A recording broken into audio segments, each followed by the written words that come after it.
at gutom na sa maghabong pagtatrabaho, pero wala kang pagkain sa bahay. Narito na ang sagot mga katropa, ang Superman of Lechon, napapawi sa inyong gutom at siguradong mapapa-anirize ka dahil sa tender juicy na jam mo pa at siguradong malinis at bagong katay buhat sa farm, kaya super na sa lasa at pangmasa pa. Ano pa hinihintay niyo mga katropa? Takbo na sa Superman of Panteño Siniluan at bumili na, baka maabusan ka, katropa.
Responsable ka ng gun owner?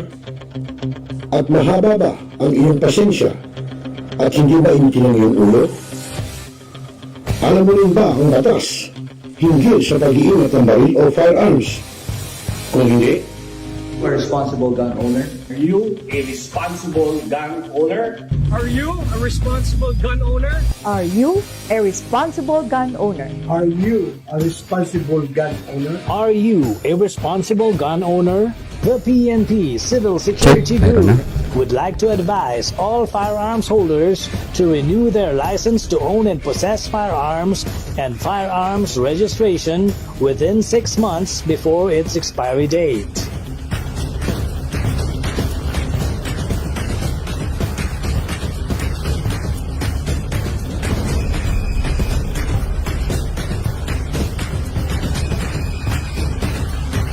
Tumawag na at makipag-ugnayan.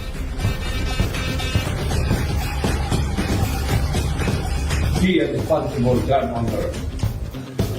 One Gun Pilipinas ang sagot, mga katropa at kaganos. Dahil ituturo sa inyo ng One Gun Pilipinas o OGP ang lahat ng legal na paraan at proseso upang ikaw ay maging isang responsableng gun owners.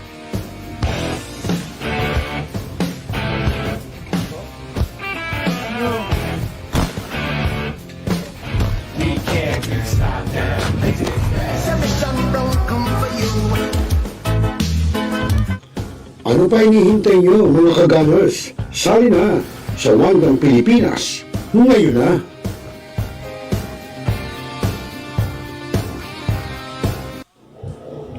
Responsable ka ng gun owner?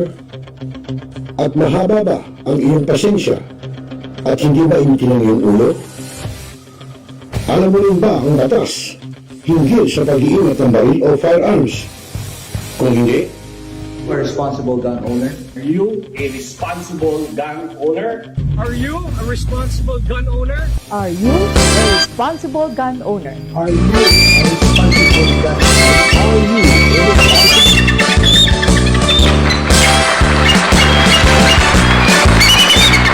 ayun o.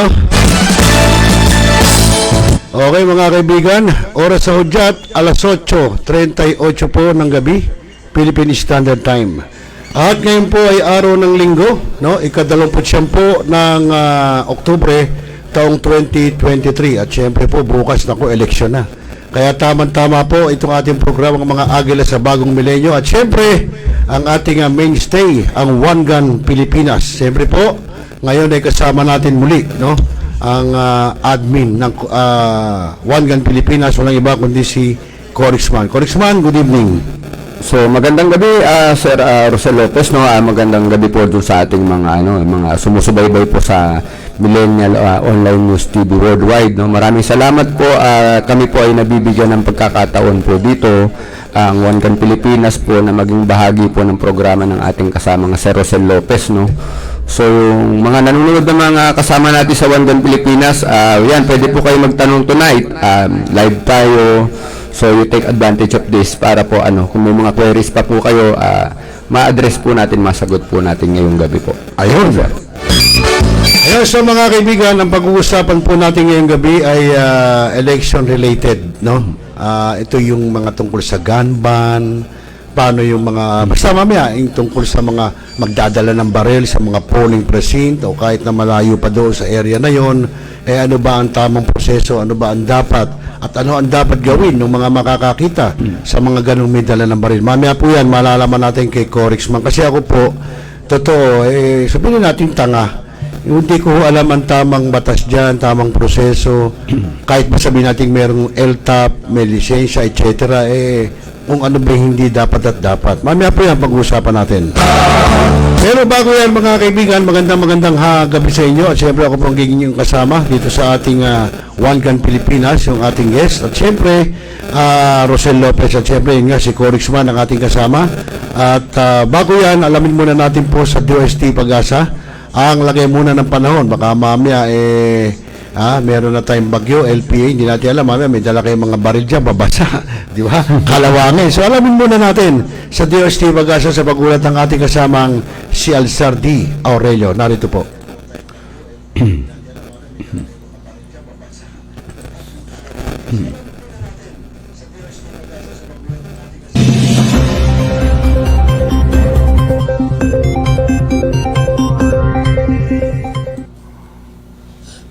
umaga sa ating lahat. Narito ang ating weather update. Yung amihan or northeast monsoon ay nakakapekto pa rin sa malaking bahagi ng Luzon. Samantala, yung pong low pressure area, bahagyan pong kumikilos pakanluran. Salukuyan po, nasa 1,235 kilometers east ng Mindanao. Kasalukuyan, wala pang direktang epekto ang low pressure area sa ating bansa. At sa araw na ito, inaasahan po natin na magiging maganda at maliwas sa panahon, hindi lamang sa Luzon at ganoon din po sa Visayas at sa Mindanao. Pero may chance pa rin ng mga isolated na mahihinang pag-ulan dito sa Cagayan Valley, Cordillera, Ilocos Region. Kasama na rin po ang mga lalawigan ng Aurora at Quezon. Sa lalabing bahagi ng bansa, may mga isolated na mga pag-ulan. Ito yung mga biglaang buhos na ulan dulot ng mga localized thunderstorm. Ngayong araw, wala po tayong gale warning, kaya po safe naman po pumalaot sa mga baybaying dagat sa buong kapuluan. Konting pag-ingat lang po dahil sa mga thunderstorm, kadalasan sa bandang hapon o gabi. Sa susunod po 3 araw, mula Lunes, October 30 hanggang Miyerkules, November 1, magpapatuloy po na maganda ang panahon. Maliban lang po sa mga isolated na mahihinang pag-ulan po, dulot po yan ng amihan o northeast monsoon. Sa mga kababayan po natin sa Baguio City, epekto pa rin ito ng amihan, kaya po sa mga araw na ito, maulap ang kalangitan na may tsansa ng mga mahihinang pag-ulan. Sa Legazpi City, maging maulan na po ang panahon sa mga araw na ito na may tsansa ng mga mahihina hanggang sa katamtaman. Kung kuminsan may malalakas na pag-ulan, dulo po yan ng shear light. Maging po tayo sa mga araw na ito dahil sa mga malalakas na pag-ulan na magdudulot o posibleng magdulot ng mga pagbaha o pagguho ng lupa. Sa mga kababayan po natin sa Metro Cebu, mag-ingat po tayo lalo po sa araw ng Martes at Miyerkules dahil may mga tsansa po na mga mahihina hanggang sa katamtamang pag-ulan. Kuminsan may malalakas na mga pag-ulan. Pero sa Metro Davao, patuloy po magiging maganda at maliwas sa panahon mula Lunes hanggang Miyerkules, maliban lang po sa mga localized thunderstorm sa bandang hapon o gabi. Ang araw po sisikat sa ganapong 5:15 ng umaga. Ang araw lubog sa ganapong 5:29 ng hapon. Yan pong ating weather update mula sa Pag-asa. Ako po si Alzar D. Aurelio.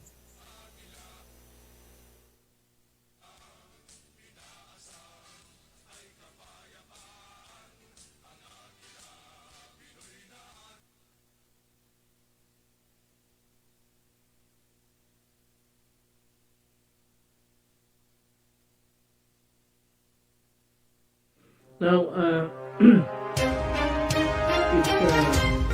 we are Talakayin. Biggest destruction of dangerous drugs worth 1. Rebisahin. Opinyon. Malawakin. Aksyonan. Kasama si Rosel Lopez, ang inyong katropa sa pagbabalita. Dito lang sa Millennial Online TV. Tutok na mga katropa!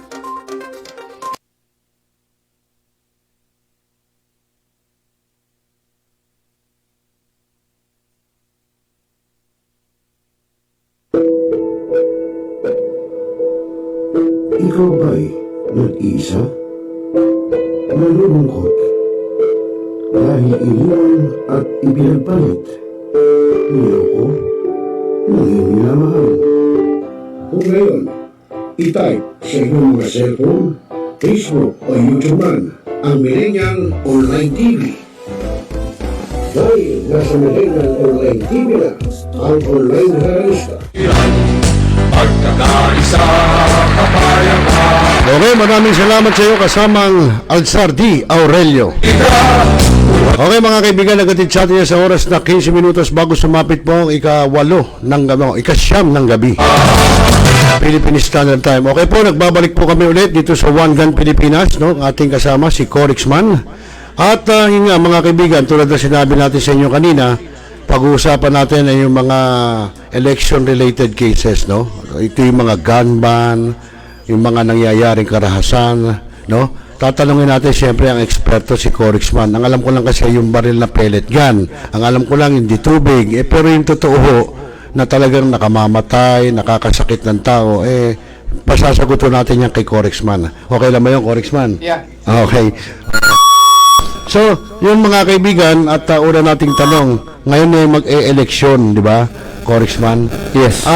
Diyan ba sa mga eleksyon na ganyan, halimbawa, sa mga polling precinct, dyan ba dapat police na non-uniform, yung hindi naka-uniform, naka-civilian? Dapat ba yan ay magdadala ng baril sa mga polling precinct o malapit o 50 meters away doon sa presinto? Dapat ba na naka-civilian kahit police may dalang baril? Paano ba? Actually, may ano po yan, yung mga naka-duty po na kapulisan po natin, authorized po silang doon mag-carry ng baril. Kasi po, sila po yung naka-detail dun sa mga polling precinct. Siyempre po, they need, kailangan nilang i-carry yung kanilang firearm. Uniform personnel. Basta PNP personnel po na naka-detail doon, naka-assign po sa polling precinct, in uniform po yun, Oo, okay. In uniform, tapos po, kailangan po, yung pagdadala nila ng baril doon ay, kumbaga, talagang otorisado dahil doon po sila naka-detail, naka-duty. Ayun. Now, katulad po ako bukas, boboto rin naman po ako. No? Kahit po naka-uniform ako, hindi po ako otorisadong dalhin yung baril ko doon sa Ayun. I need to leave my gun. No? Hindi ko pwedeng ipasok po yun doon sa Okay. In the first place kasi po, hindi naman ako naka-duty ron, boboto ako. Pero hindi, Congressman, pero kadalasan, for example, sabi, GMP ka. Doon naman sa mga school, wala naman doon yata, alam ko, nung kasing bumoboto ko, wala akong nakikitang help desk ng PNP para in case doon i-check, iiwan yung ganito. Wala akong nakikita. Actually, dun sa mga mostly sa mga schools, nandun sila sa gate area ng mga schools, sir.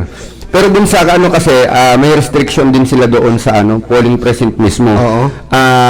In case of emergency lang po, tinatawag po sila ng mga ng ating mga election officer doon sa mismong polling precinct. Pero hindi rin po sila pwedeng lumapit basta-basta doon without po. Kung hindi naman sila kailangan. Kung halimbawa walang gulo, walang... Opo. So that is why most of the time itong mga police natin, meron po silang designated na command post. Pero for example, Corixman, halimbawa boboto ka, naka-uniforme ka. Paano halimbawa pagpunta mo sa school, sa gate, entrance, walang mga PNP personnel na may help desk doon para iwan mo yung iyong baril? Paano yun? Actually, sir, hindi po pwedeng wala silang help desk or wala silang command post. Sa experience ko naman po, for several times na bumoboto ako, mayroon po talaga, sa gate area, baka hindi nyo lang po napansin, sir. Sige. Dapat bantayan ko pala yan. Kasi, boboto rin ako. Opo. Siyempre, as a media man, titignan ko. Pagka wala, pwede kong gawing istorya yun. Opo. Dahil baka mamaya may makapasok na may baril, di ba? Opo. Yun ang ko. So, for example, ganon, okay, iiwan mo. Yun namang halimbawa, ako yung politiko. Meron ako mga supporters. Yun ba, authorized na magdala ng baril, etc.? May po kasi yan mayroon po talagang, may limit po kasi, before election po, naglabas naman na rin ng memorandum po. Ang COMELEC naglabas din naman po yan ng kanilang memorandum circular. Katulad po yung mga bodyguard po nila, talagang kung nakasibilyan yan, po yan, hindi po authorized. Kaya nga mostly nakikita nyo yung mga VIP security ng politiko, naka-uniform na PNP personnel. May ina-assign po talaga dyan. Lalo kung ang politiko po ay high risk. Hindi po natin yun pwedeng ipagdamot sa kanila, lalo po yung mga, sabihin natin yung mga red areas po ng eleksyon. So, nagpo-provide naman po ang PNP dyan. Alam ko po, ang naka-detail sa mga yun, yung mga PSPG natin, mga Police Security Protection Group member na PNP personnel yun, sir. So, kung ganon, Corixman, yung sinasabi mo, bakit noon ninababalita parting ng South yata o Eastern na meron nagbarilan? Bakit nagkaganon? So kanina yung bago tayo nagsimula, yun nga yung ito maganda kasi to mga kasama, no, lalo ito mga ano natin, mga tropa natin sa One Gun Pilipinas. From time to time pag nagla-live tayo, pinapaliwanag natin na election o hindi election, mayroong may mga gun related violence.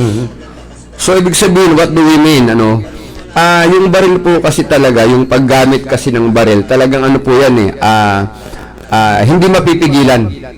So, bakit hindi mapipigilan? Ang mga tao po, kahit hindi po eleksyon, so, muna natin yung, huwag muna natin isama yung eleksyon, Sige. So, lagi namin sinasabi sa One Gun Pilipinas na hindi baril ang pumapatay sa Rosel. Ano ang pumapatay? Ang pumapatay yung tao. Yung tao ang pumapatay. Kasi yung baril po, Pwede ba paki-explica mo? yes. Kasi sabi mo hindi nakakamatay yung baril, yung tao Ang nakakamatay. pumapatay. Hindi sige. baril ang pumatay yung tao. Okay. Sa marami ng pagkakataon sa Rosel, pag nagla-live kami, sana yung mga past narinig mo rin, Pero syempre, hindi mo matututukan busy person si Sir Rosel, kinumpiri ko po yan dun sa for example po yung martilyo, So yung martilyo po, ang gamit po niya ay pumukpok ng pako, Pero yung martilyo po, kaya rin pumatay ng tao pag inihampas mo sa ulo ng tao yun, mababasag po yung bungo, Pero ang purpose po ng martilyo ay pumukpok, magpalubog ng pako, So pag inihampas natin sa ulo ng tao yun, makakapatay. Tama? Tama. So hindi yung martilyo rin ang pumatay. Yung taong gumamit ng martilyo na nanghampas ng kapwa niya tao. So what do you mean, ito na, pasok na natin yung election para mas maganda. Sige. Whether we like it or not, Sir Rosel, whether we like it or not, gun-related violence will always exist. Will always exist. Pero alam nyo, nakakatuwa kasi itong mga later, mga elections, hindi na po naman ganun kalala, Sir Rosel. Kasi dati talaga, alam nyo, grabe, no? Pero sa ngayon, mga kung titignan natin, isolated cases na lang, Sir Rosel, Ilang buwan na rin yung ating gamba, kailan lang yung nangyari rin sa somewhere in Masbate ba yun, sir? Yung bagong insidente na barangay, nagkaroon ng barilan doon, Pero kung titignan po natin, hindi na po siya ganun kalala, unlike before. Dati talagang Before, grabe. Talagang kaliwat ka na kahit sa merong karahasan na I will not mention, lalo yung may mga famous na probinsya, talagang kahit barangay election yan, talagang nag-uubusan sila ng lahi, totoo yun. So after ng election, tuloy pa rin yung kanilang awayan, So in this case, sa akin pong palagay, hindi na rin po siya ganun kalala, Now, bakit ko sinasabi na election or hindi election, yung mga gun-related violence po ay hindi natin mapipigilan. Kanina lang, nung bago tayo magsimula, may nag-PM sa akin kasi nag-post ako dun sa group regarding dun sa ating pamagat ng ating ngayon, ng topic natin. Sabi niya sa akin, sir, ibig sabihin pala, sabi niya yung gun ban pala, sabi niya hindi rin pala effective. Totoo, kasi nga, bakit may nakakalusot? Bakit nangyayari yun? Actually, hindi kasalanan ng gun ban ito, sir, ito kasi, aminin na natin, ito yung katotohanan. Kahit i-regulate natin yung pag-o-own ng baril, maghigpit tayo, lahat na ng klaseng paghigpit gawin natin. For as long as loose firearm is out there, andyan ang mga loose firearm sa mga kababayan natin na nag-aari ng baril na illegal, hindi po natin mapipigilan ang mga gun-related violence. Hindi po. Alam niyo po, nagpapasalamat ako sa gobyerno ng Pilipinas, sa gobyerno natin, alam niyo kung bakit. There are certain countries pa rin po na hindi ganito ka-liberal sa baril, sir. Sa Japan, punta ka sa Japan, ang ordinaryong tao hindi makakahawak ng baril doon. That is why, alam mo, during yung later years ko, sir, yung mga Hapon na naging kaibigan natin, tinuturuan natin silang pumutok o mahawak ng baril. Tuwang-tuwa po sila kasi never in their entire life, tumanda na sila, hindi po sila nakapagpaputok ng baril, sir. No? So, itong bansa natin, maluwag pa rin po ito. Ang nagreklamo yung karamihang gun owner, napakahigpit mo. Maluwag pa rin kasi at least, you could still own a gun. Diba? Yun po. Now, yung violence po, balikan natin yung violence. Lagi namin sinasabi na ang pumapatay po ay tao. Hindi baril. Kasi yung baril, ilapag mo dyan, hindi naman puputok yan. Sa sarili niya. Yes. Tama. So, ano ang problema? ang problema po sa aking palagay, yung tao. Correct. Tayo ang problema. So kasi lagi nga nung nakaraan nag-usap tayo, sabi natin ang tao kumukuha ng tapang sa baril eh. Yes. Kasi gun is power, no? Nakakatuwang eksena sa isang pelikula ni FPJ. Alam niyo si FPJ sa pelikula, hindi po yung pagbaril niya. Para napanood ko yan sa kuwan mo Napanood ko. Di, ako na magsasabi. Yung may dalawang bata, naalala mo na, huwag ka magpadala sa kapangyarihan ng baril. Tama. Alam niyo, hindi ko idol si FPJ sa pagbaril, no? Pero alam niyo yung mga linya niya. Alam niyo, you learn something from it, si Rosel, no? Malalim po kasi yung lagi ko pong sinasabi, yung firearm ownership, yung responsible firearm ownership. Napakalalim po niyan. Your soul, your mind, your heart should coordinate po eh. Tignan niyo po itong nakaraang barilan sa barangay, no? Nagtalo muna yan, sir. So, let us say, sige, politics talaga nagkakaroon ng ganyan incident. Kadalasan sa politika pinagtatalunan. Pero come to think of this, Sir Rosel, no? Kung ang tao is nasa tamang perspective yung kanyang utak, yung kanyang pag-iisip, hindi siya magpapadala sa emosyon na bubunot siya ng baril eh. When I was young, no, Sir Rosel, no? Ang father ko kasi, alam niyo, masyadong, ang father ko masyadong meticulous. Lahat ng magaling yung matanda sa madaling salita, no? Pinag-uusapan namin before yun, sabi ko, ba't kaya ganito yung Pilipinas, no? Dahil lang sa basketball, nagbabaril, nagkapatayan. Correct. Artista, fans ni Nora Honor, ni Vilma Santos, nag-aaway. Correct. Di ba? Manny Pacquiao, di ba? Nanonood lang ng basketball, namatay. Sa boxing. Inatake, no? So sabi ni Father sa akin, masakit kasi si Father kasi iba't ibang bansa nang narating. May Father is a mining engineer po, si Engineer Rodeliano Velasquez, no? Maraming bansa siyang napuntahan. Sabi niya sa akin, anak, kasi hindi pa tayo ganun ka-civilize. Sabi ko, paano mo naman nasabi? Sabi ko, sabi niya kasi, yung kinukumpara mong mga bansa kasi, sabi niya, katulad ng US, no? Hindi naman nagpapatayan doon yung mga nagtatumatakbo ng gobernador. Correct. Walang ganun doon eh. Wala. After ng election, magkakaibigan na sila ulit. Correct. Ang sabi niya sa akin kasi, sabi niya, itong bansa natin, hindi pa ganun ka-matured pagdating sa politics. Ang sabi nga ni Padre, nanalo na ng mayor yung tao, sabi niya. Pero tignan mo, pinagpaplanuhan na naman niya yung pagtakbo niya sa susunod na another 3 years ang aga niya namumulitika. Sa Amerika daw, sabi ni Father, kasi nag-stay din sa US si Father sabi niya, pagtapos ng eleksyon, ang iniisip na nila yung kapakanan ng bansa nila. Yung kapakanan na ng tao. Tama. Now, going back to sa topic sa baril, no? Nagkapatayan, nagkasagutan lang nagsimula bangayan. Nagpang-abot, binaril. So, anong ibig natin sabihin? Yung emosyon po natin, hindi pa natin talaga kayang i-take hold, yung hawakan. So, kaya nga sabi ko kanina, hindi po yung baril ang tumatay. Yung tao po. Opo. So, ang sa akin naman, Congressman, sabi mo nga, totoo yung tao. Ang tanong ko, bakit nangyayari na magkaroon ng ganon samantalang may gun ban? Bakit nakakalusot yung baril? Yung pinagtataka ko Ako, tulad ko, boboto ko halimbawa, naka-jacket ako or what. Wala naman ng kakap-kap papasok ako. So, hindi alam nila may baril ako. May mga lugar, Sir Rosel, no? May mga lugar na sinasabi natin Hotspot. Bukod sa hotspot, sir, may mga lugar na hindi ganun karami ang PNP personnel. Ayun. Katulad nitong insidente na nangyari nung kumakailan lang, hindi naman po election period pa yun. Hindi pa naman botohan, araw ng botohan. I think parang kampanya, no? Nagkita, nagtagpo, nagkasagutan, nangyaring insidente. Now, yung area kung titignan mo, parang sa remote area. Nung tinitignan ko po yung video, pinanonood ko, parang talagang isolated place. So, sometimes you could not expect na talagang may presence ng PNP personnel, no? Sa totoo lang po, gaya nga ng sabi ko, hindi pa rin naman po ganun karami ang PNP personnel para bantayan po tayong lahat, no? Kaya nga yun nga po yung sinasabi namin sa One Gun Pilipinas na lalo na po yung mga nakatira sa remote areas, dinig firearm. kailangan nila talaga. Kasi bago dumating po ang pulis sa Rosel, baka kung ano na nangyari, di ba? Ito, katulad nito nung nakarang eleksyon, somewhere in Mindanao. Nagkaroon ako ng video noon, ilabas ko, na talagang yung mga ballot boxes, tapos yung mga supporters na isang politiko, talagang sinaktan ng mga hindi ko malaman kung makakaliwa yun, mga terorista o mga PNP o sundalo.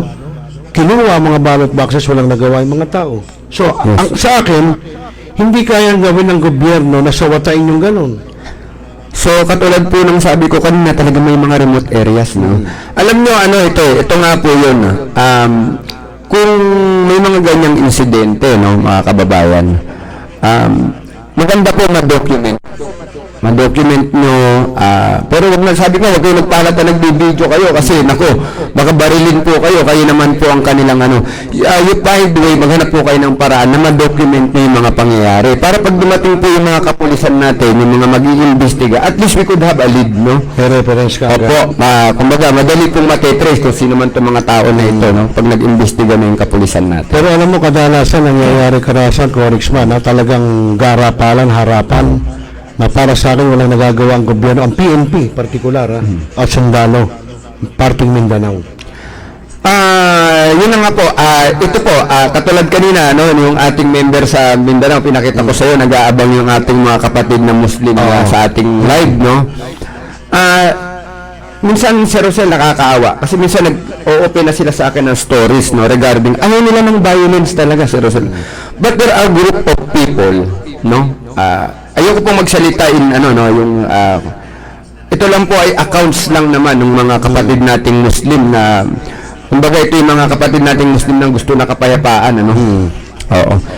Sinasabi nila na hindi naman po talaga lahat ng kapatid nating Muslim gusto ng gulo. Totoo. There are group of ating mga Muslim brother na they want something siguro po ayaw ko po magsalita ng tungkol sa politika, no, kasi labas po tayo diyan, pero mostly po may yung mga gulo na nangyayari daw po sa kanila ay may relation po, may relative po sa politics po, no.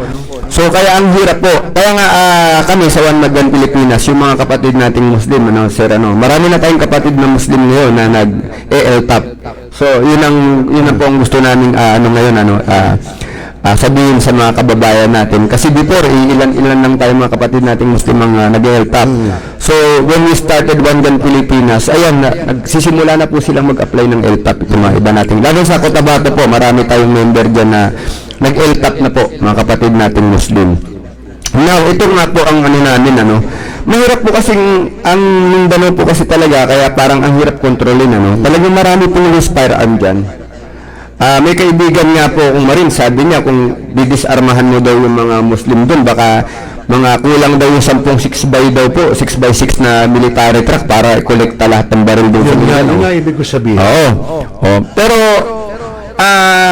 hindi po ganun kadaling trabaho, Sir Rosel, no? Kasi parte po ng mga kapatid nating Muslim yung baril, during the time of Lapu-Lapu, meron talaga silang tabak sa sa bewang, Talagang alam niyo, warrior po kasi ang mga kapatid nating Mindanao, nature nila yan, no?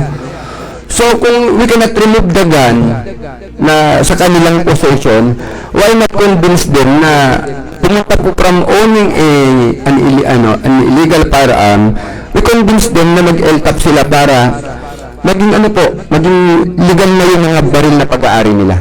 So kung legal na po yan, may control na po ang government sa mga baril. So yun po yung aming naiisip na pamamaraan. Pero sa akin, Corexman, sabi natin kahit may ELTAP, may lisensya, kaso, yung sabi mo, ang problema tao, Sir Rosel, ganito, no? Di ba? Yeah. Pero ganito kasi, Sir Rosel, no? Kapag ito na nga po yung mission natin sa TRAED, sa Training and Education Program ng ating One Gun Pilipinas. Once po kasi, ang tao ay nagpunta na siya from illegal ownership ng barrel to legitimate ownership through ELTAP, nag-ELTAP na siya. Alam niya sa sarili niya na hindi na niya pwedeng basta gamitin na lang ang barrel kung saan niya gusto. Kasi regulated na siya, kontrolado na siya ng gobyerno. Matitrace na siya. Yes, of course. Okay. So, now, hindi natatapos yun doon, Sir Rosel. So yun na nga yung sinasabi namin sa TRAED program ng One Gun Pilipinas. Tuturuan natin silang i-educate natin sila sa responsible firearm ownership. Tuturuan natin sila yung ng some provision of ng RA 10591 na kailangan nila tungkol sa ng mga batas sa baril. At tuturuan din natin silang bumaril at gun safety. Doon na po papasok yung education and training, sir. So kung ang isang tao po ay sapat ng edukasyon at kaalaman niya sa baril, sa palagay ko naman, Sir Rosel, ay hindi na siya mahuhulog sa paggawa ng krimen o magdesisyon gamitin ang baril niya sa maling pamamaraan. Pero alam mo, para sa akin, oo, sige, may LTAP, minsan yung silakbo ng damdamin. May mangyari man, pero ano na yun, isolated na lang. Isolated na. Sa bagay. So, bakit? Kasi sapat na siya, equipped na siya ng knowledge and education. Kung nagdesisyon siya ng mali, talagang yun, kumbaga nandun na tayo sa nasa peak na tayo, sir. So mag-iisip muna siya mabuti. Pero sagad na yun. Pero yung mangyari na maraming insidente kapag nagkaroon tayo ng tamang training at saka education sa baril, I think hindi na po ganun. Hindi nalalala ang situation. Sa bagay, oo. Naniniwala ako doon. Okay, so bago tayo magpatuloy mga kaibigan sa oras na alas 9:07 po ng gabi, patingin muna natin. Ito sila Ma'am Marini Lagura ng Malabon Community Organization, si Oscar de los Reyes, ayan, good evening daw, sabi niya. Si Edward de Guzman, Cristobal, good evening daw, Sir Corixman, ayan. At siyempre, sabi pa ni Oscar de los Reyes, ay agree sa sinabi mo, Sir Corixman, regarding gun liberal. Baka may babatiin ka dyan, batiin mo muna. So, yan, yung mga member natin sa One Gun Pilipinas, it's your opportunity po na magtanong ngayong gabi, dito po kayo sa mismo, doon sa, platform ni Sir Rosel Lopez manood, kasi baka doon po kayo sa group, hindi kayo makapag-participate, dito po kayo magbato ng mga questions tsaka mga comments nyo. Kailangan po namin yan para alam nyo, mas maganda tayo nag-uusap-usap dito. Mas marami pong maaabot itong programa ni Sir Rosel Lopez itong ating Millennial Online TV Worldwide. So yun. Okay, so yun mga kaibigan, yung gusto magtanong, itong bukas na bukas, election na po yan. At yun nga, sinasabi ni Mr. Corixman, hindi po baril ang pumapatay kundi yung tao, no? Kaya po yung mga may baril na hindi naman otorisado o hindi naman law enforcement o law enforcer, wag ho tayo magdala ng baril dahil unang-una, mainit nga ho yan, mauobliga ka, mas magandang iwan nyo na lang muna ho. At kung sakaling may aberya ho doon, may mga otoridad naman ho tayo ron na pwede nyo pagsumbungan, na ganito, ganyan. At alam ko doon, alam ko sa mga polling precinct, Corixman, halimbawa 50 meters away may harang na. Yeah.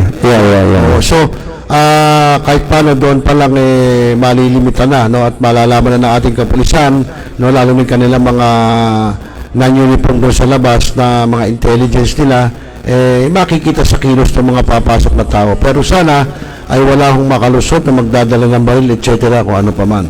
No? Okay, so Corixman, ano pa ba ang dapat? Katulad ko nga, sabi ko sa iyo, boboto ko, naka-jacket ako.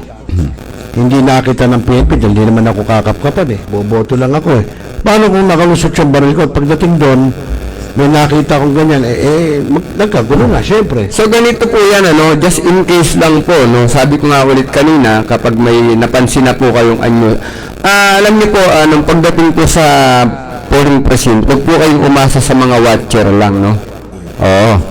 Maging mapagmatsyag din po tayo, kasi alam nyo, katulad ng sabi ng Sir Rosel Lopez, baka mamaya may pumasok pa lang doon, may dalang baril. So, ganito po ang gawin nyo, huwag nyo pong sitahin, Sir Rosel, Huwag nyo sitahin yan, kasi armado po yan. So, ang gawin nyo po, kung may nakita kayong taong may baril doon, sumimple po kayo, lumabas kayo ng polling precinct, pumunta po kayo sa command post ng mga PNP personnel natin. I-report nyo na may taong may baril doon, na ganito, para po yung police natin ang nasisita. So, huwag natin pangahasan na, sir, ba't may baril ka? Huwag po natin gawin yun.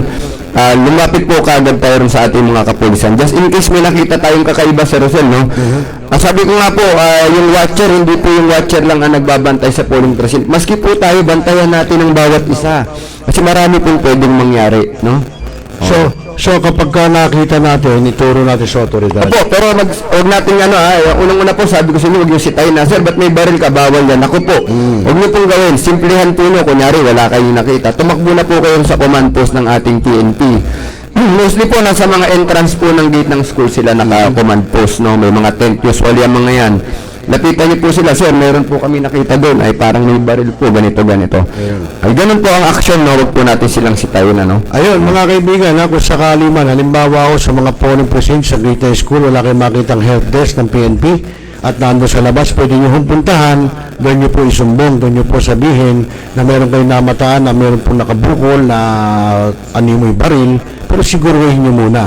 Kasi baka mamaya, mawawali kayo, markahan ka ng tao, na susumbong mo. Oo, mahirap ingat yan. din, Opo. Huwag yung basta kayo magtuturo na hindi naman pala baril yung dala, yung pala wallet lang na doon nilagay. Simplehan lang, di ba? Oo. Simplehan lang. Baka mamaya sa inyo magalit naman yung tao, bigla naman kayong abangan.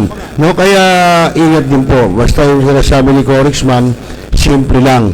Huwag nyo pong masyadong basta simple nyo lang na kung talagang kahina-hinala at inaakala nyo talagang totoong baril yung nasa bewang o kung yung dala-dala, yun, pwede nyo na sigurong isimple sa PNP, pero nakasunod lang kayo para tapos sasabihin nyo na yun, ingunguso nyo lang. Huwag nyo ituturo ng ganon. Yan. Pagka ganon ang ginawa nyo, malilintigan kayo. Tama ba yun? Opo, mahirap po yun. Kasi gulo yun, away talaga yun. Okay, so sabi mo naman ni Philip Reyes Makasiyab, good evening po, Sir Rosel Lopez and Admin Corexman. I'm watching here in Bulacan. Ayan na. Saan ka ba sa Bulacan, Philip? Kamusta ba ang kampanya dyan ng eleksyon? Palagay ko ngayon, alam mo, Corexman, ngayon ito, nga linggo. Ngayon ay naggagapangan na yan ang mga politiko. Siguro, dapat yan, sa bagay, may nakita na ako dyan, nag-prepare ang mga PNP personnel natin. Sa bagay, yung piniprepare nila ng mga mesa, diretso na hanggang undas. So, sana ngayon pa lang din, masigpitan nila ang pag-iikot dahil kapangan yan, may vote buying, may baril-baril dyan, nananakot, nangyayari yan Palagay mo, ano dapat gawin dyan? Pag halimbawa ako, nakita kong may ganon, ano dapat kong gawin? Actually, kasi ngayon po, we do not guarantee, no? Mahirap pong magsalita ng patapos. Pero, alam niyo po, nasa red alert status naman na po ang PNP ngayon. Mas ngayon, lumabas ka, makikita mo, ang dami nating kapulisan ngayon. Nag-drive ako papunta dito, ang dami nating pulis ngayon na nasa kalsada, no? Pagdaan ko dito sa may monumento, makikita mo yung mga pulis natin, black by black, may nakikita akong tent So, I think the PNP is prepared, no? Yung ating kapulisan naman ay handa. Sa tingin mo, Corexman, how prepared the PNP personnel natin since now until undas na? Kasi yan, sir, alam nyo, long weekend dito, magpapansin mo, no? Yung eleksyon, tapos yung ating undas ay magkasunod, no? Oo, magkasunod nga Alam niyo po, tingin ko mahaba yung ginawa nilang preparasyon actually, kung makikita ko yung nakikita ko kasi pati yung preparasyon ng PNP sa Manila Police talagang pinaghandaan nila ito kasi nga because of the long weekend magkadugtong magkadugtong. So kaya nagbibiroan kami ng mga tropang pulis, sabi niya paano tayo, hindi talaga tayo kasama sa long weekend. Sabi ko pinili natin itong trabaho na ito. Actually kami rin is red alert status na rin po kasi ang ngayon ang BJMP, no? Starting today, ang red alert status. You mean pati BJMP? Opo, lahat po ng uniform service yan. Okay, so hindi lang PNP. Opo, so ang mangyayari, kapag halimbawa kinulang talaga as in ang PNP personnel, pwedeng bumakap ang BJMP. Actually po kami bukas, ako nga po ang designation ko bukas, mag-escort po kami ng mga boboto na PDL namin. Opo. Kasi yung mga PDL naman namin, bumuboto na rin po sila naman. Matagal na rin po. Pakinino mo yung PDL para yung mga nakikinig. So yung PDL po, yun po yung inmate natin, yung mga detainee natin sa sa BJMP. Ang ibig sabihin po ng PDL, person deprived of liberty. So, ginandahan natin yung tawag sa kanila kasi ayaw naman natin kasi lang itag na kasi pag ginamit mo yung word na preso or inmate, masyado pong ano eh, Oo. nade-degrade yung mga tao. Actually, si Rosel kasi, hindi pa naman sila convicted. Ongoing trial pa lang sila, kumbaga, hindi pa sila. Suspect pa lang. Yeah, akusado pa lang po yan, hindi pa sila Ibig napapatunayan. mo sabihin, Congressman, ang mga PDL nyo, boboto rin sa mga presinto. Opo, ngayon po, ang boboto sa Manila City Jail ay nasa 90 din. Hindi, sila boboto sa school din. Opo, ang mangyayari nga po, dahil kukunti lang sila, hindi po madala na din yung ano, no, yung mga election, ano, So, konti lang. sila na po ang dadali namin sila sa ano, sa polling So, precinct. nasa ilan ang nasa Manila? Sa amin po ngayon, nasa 90 po yung ano, aming person. Oo, yung aming Marami rin yun. Pero Ilang hakot yun? may team naman po na designated team kami. Hahatiin yung 90. Opo, hahatiin po yun. Pwede na sasakyan yun. Katulad po ako, bukas po 3 presinto ang naka-assign sa akin. Team leader po ako bukas sa operation namin. Siya dahil iba-ibang presinto. Opo, bali 3 presinto po ang hawak ko. Ayun, so, bawat presinto may naka-escort din. Opo, katulad po ako, may yung team ko, yung team ko Rixman, mayroon akong, I think parang 7 tao yata under my watch. May 7 tao, 6 na tao yata ang aking hawak bukas na personnel. Kami po ang magdadala ng mga PDL sa So, polling pag station. kinulang kayo, pwede available lang. Yeah, ha? oo, yeah. Okay, so yung mga kaibigan ha, alas 9, ha? 17 na po ng gabi, Philippine Standard Time. At tuloy-tuloy pa rin po tayo mga kaibigan at syempre pinag-uusapan natin ito ay usapan gun ban. Lalo po ngayon mag-eleksyon, mag-uundas. Kahit po sa mga sementeryo, bawal po ang mga firearms tsaka mga patalim. No? Kaya ingat pa rin po tayo. Ayan, lilinawin ko pala, sir, ano. Linawin natin, ano. Katulad sa One Gun Pilipinas, no, may mga nagtatanong sa akin, Sir Corix, okay lang ba magdala ako ng bladed weapon? Kasi hindi na nga pwede magdala ng baril, eh. Alam niyo po, ano po, bawal pa rin po yan. Alam niyo po, ganito, misnomer, no? Mga misnomer, mga maling paniniwala. Hindi porket po nito inisyuhan tao. Regardless po, no, huwag muna natin banggitin yung gun ban. Pag-usapan natin, kapag may PTC ka ng baril, may mga tao, nagpo-post pa yan sa Facebook ABC, daily carry daw na kutsilyo. Okay, may PTC ka. Ang PTC po para sa baril, hindi po sa bladed weapon. Knife is a bladed weapon. Pag nagdala ka niya na wala ka namang permiso, bawal pa rin po yan. Bawal po yan. Bawal po yan. Ayan, malinaw ho ha. So, lalo ngayong eleksyon, bawal po ang baril. Lalong bawal din po yung bladed weapon, mga kababayan. Sana huwag po kayong maligaw, no? Binili na lang po kayo ng pepper spray. Yan. Yun. Pepper spray, pwede yan. Opo. So, ngayon mga tear gas. Ganito, hindi naman binabawal yung, alam mo yung telescopic baton? Yung alam ko yun. Hindi po bawal yan. Parang ano lang din po yan, arnis, kanya lang lumiliit. Hindi naman po pinagbabawal ang arnis. Self-defense naman. Opo, yun na lang siguro. Pero mayroon kasing arnis, ang haba, para kang ninja, nasa likod mo, ha? Okay, yung Pepper spray po. Pepper spray, no? Pepper Kung meron yung maliit nun pambulsa lang. Yes, opo. Na pag merong sa inyo, masasamang loob, yung ibuga ho yun, kasi ang epekto nun, mabubulag sandali yung tao. Maanghang yun, eh. Ng ilang minuto. Madidisorient siya, maanghang din. Tsaka yun nga, dahil na-testing noon, mabubulag na sandali. Parang makatakbo ka na. Yun lang naman. Yun. So yun mga safety tips no, na binibigay sa atin ni Corixman para iwas pusoy, sabi nga. Ngayon, kung halimbawa kayo magdadala ng baril, hindi kayo mapipigilan, ganito mangyayari. Di ba? So yan ang mangyayari. Pagkatapos yan, di makukulong ka. Paano ngayon ang pamilya mo? Di kawawa. Ngayon ano sasabihin mo ngayon? Sabi nga, nasa huli pagsisisi. Okay, naku, let's move 20 na mga kaibigan. At bago tayo magpatuloy, abay, sabi po ni Japanese sa sulat ito, Arabic. Good evening, Sir Admin Corix. Kasi ano yan, si Sir Muhammad natin sa Cotabato. Ayun, Assalamualaikum, Sir Muhammad. Sabi niya, Sir Congressman Rosel, I'm watching here in Iligan City.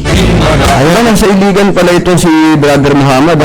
Sabi naman ni Ponks Icon, Agribro, watching from City Jail. Uy, sa City Jail siya. Naka-duty. Ang BJMP kasi ito si Sir Pong. Sir Pong, saan po kayo naka-assign, sir? No? I hope narinig niyo po. Member pala siya ng BJMP. At si Aston Martin naman, good PM po, Sir Rosel, watching from Clark, Pampanga. Uy, Kapampangan, Kenny. No ka rin ka sa Pampanga, ikaw ba'y miyembro na ng One Gun Pilipinas, Aston? Ay, kung hindi pa, pwede ka magpamiyembro. Meron tayo sa Facebook, di ba? Yeah. Membership, hanapin mo lang yung One Gun. Siya nga pala, Sir Rosel, lilinawin ko, no, mga kasama sa One Gun Pilipinas, yung lalo yung mga hindi pa member. Sa ngayon po kasi nagpipilter pa kami ng mga tao na magiging official member, sir, no. Sa ngayon ang nasa FB group natin ay 15,200 na, no. Nung huli tayo nag-usap 14,000, tama. So ngayon we are 15,000, pag kayo po ay nakapasok sa FB group namin, ang initial membership pa lang po yun. Soon po, magpo-post po kami for official membership, no? Kasi po, ito naman po, lagi namin pinapaliwanag sa mga member. Yung mga magme-member pa lang, we would like to know, gusto namin malaman ninyo na nagpipilter po kasi kami nung pumapasok. Tinitignan po namin kung yung mga tao ba talaga ay talagang dapat mag-member ng One Gun Pilipinas. Nagtatanong, ano ba requirements kung magpapamember sa One Gun Pilipinas? Dahil ito po ay advocacy group, hindi po kami mahigpit. Ang gusto lang po namin talaga dito yung disiplina. Opo. Nagtatanong, di ba kinakailangan ng police clearance, barangay clearance? Actually po, ang namin dito naman, sa group naman po kasi, ang ginagawa namin sa Rosel, ino-observe namin yung behavior ng tao, lalo sa mga comment section. Okay. Oo. Yun yung way of, namin, pagpipilter ng tao. Tinitignan namin kung itong mga tao ba na ito ay may attitude ba na hindi naaakma para sa isang advocacy group na Pero alam mo, Congressman, may tinatawag tayo nagdadamit tupa. Alam niyo po, mag-anyong puti man ang itim ay itim. Alam niyo po, sabi nga nung early simula namin sa One Gun Pilipinas, marami po yan. And then later on, malaman lang namin nasa illegal pala na ang hanap buhay sa baril. May marireveal po yan. Sa gun runner. Marireveal po yan, sir. Marireveal po yan. Okay, pero ako, suggestion ko lang kay Congressman, doon sa mga magbagong magme-membro, hinga ng police clearance para malaman natin doon kung siya may record, etc. Actually, sir, yung una naming registration, meron kami dating website, no? Nung palang na-test po namin, lalo yung mga bogus account, hindi po sila nag-register, Kasi doon sa aming website, pag nag-register po kayo, kailangan po yung mga personal information. So doon pa lang malalaman mo, pag hindi ka nagbigay ng personal information, there is something wrong, di ba, sir? Sabagay, totoo yun. Opo. Pero alam niyo po, kaya nga nang sabi namin dito sa One Gun Pilipinas, kaya po kami nagpipilter, hindi naman po talaga namin intention din na magparami masyado. Ang gusto po namin yung mga taong magme-member dito, mga quality talaga. Tsaka unang-una pong requirement talaga namin talaga, sir, yung disiplina po . O kasi po, gusto po namin na ang One Gun Pilipinas ay maging muka ng responsible firearm ownership dito sa Pilipinas, no? Tama. Yung pag sinabing One Gun Pilipinas, bukod sa magaling bumaril yan, disiplinado yan, maayos silang tao. Oo. Okay, so narinig nyo mga katropa, mga ka-gunners, yung mga gusto mag-membro, yun po, kinakailangan lang disiplina at siguruhin nyo sa sarili nyo kung talaga kayo may disiplina sa sarili nyo. Meron kayong maximum tolerance na tinatawag, hindi mainitin ang ulo, na kahit na iprovoke ka pa, katulad ng kay FPJ, hinahamon siya ng barilan. Ano sabi niya? Bakit kinakailangan pang humantong doon? Di ba natin pwedeng makuha sa isang boteng beer at isang platitong mani? Masarap na pulutan. Masarap na pulutan. So, yun ang ibig sabihin. Ngayon, kung talagang kailangan mo nang i-engage, di ba, ma-engage ka, wala nang magagawa. Tulad ng kay FPJ na yun, talagang siya pinrobok, wala na, alangan naman magpabaril si FPJ, kahit naman ako yun, uunahan ko na. So, yun yung ibig sabihin, no? Pero, hanggat maaari, sabi nga ni FPJ, bakit kinakailangang humantong pa sa gano'n? Pwede ba nating makuha sa isang boteng beer at masasarap na pulutan, di ba? Oo, so, yun. Pero kaso, wala na siyang nagawa si FPJ dahil bubunutan na siya. So, na-engage na siya. Tama ba yung Congressman? Yes. Tulad ni Congressman, sampaling ko to, batok-batukan ko. Wala. Okay lang. Hindi ko siya babarigan. Hindi pisay na iinis siya. Pero kung siya bubunutan ko, tingin niyo ba, mapapauna to? Hindi. Opo. Kung makikita niyo yung mga nakarang nilabas ni Congressman, sipin niyo, kandila at saka lobo. Ha? Ewan ko, tingin ko kung makakapagpigil pa to kung halimbawa bubunutan ko. So, ganun mo ang sinasabi natin. Kahit ako yun, hindi kita pinapansin. O, halimbawa, sige, hindi ako pulis, hindi ako kwan. Pinoprovoke mo ko, okay lang. Hindi mo naman alam na may baril ako. Pero, kapag ka ako pinrovoke mo, at alam ko bubunutan mo ko, abe, bibirahin na kita kaagad, ha? Ito pa pambibira ko sa'yo. So, Yan, ang daming bala nun, no? mabubuhay ka ba nun, di ba? Ang tanong, otorisado kaya ng FPO yun? Parang automatic yata yung baril mo. Sa civilian ng automatic. Yun, ang tanong. Pero teka, sa civilian, bawal. Oo. Fully automatic eh. Sa mga businessman, mga negosyante. Ang rules kasi natin ngayon sa mga... Kasi, Congressman, ha? Ang alam ko, sa negosyante, pwedeng magdala ng most powerful gun in the world, Magnum 357. When it comes to kasi nung araw yan ang powerful talaga 357 until such time lumabas yung 44 Ayun. tapos yung 50 BM na pistol ba yun? May mas malalakas na revolver na lumabas. When it comes to high power po, iba po kasi pag sinabi natin high power, katulad dito sa Pilipinas ang recognize nating high power dito yung bala ng AK-47 saka M14 yung 7.62.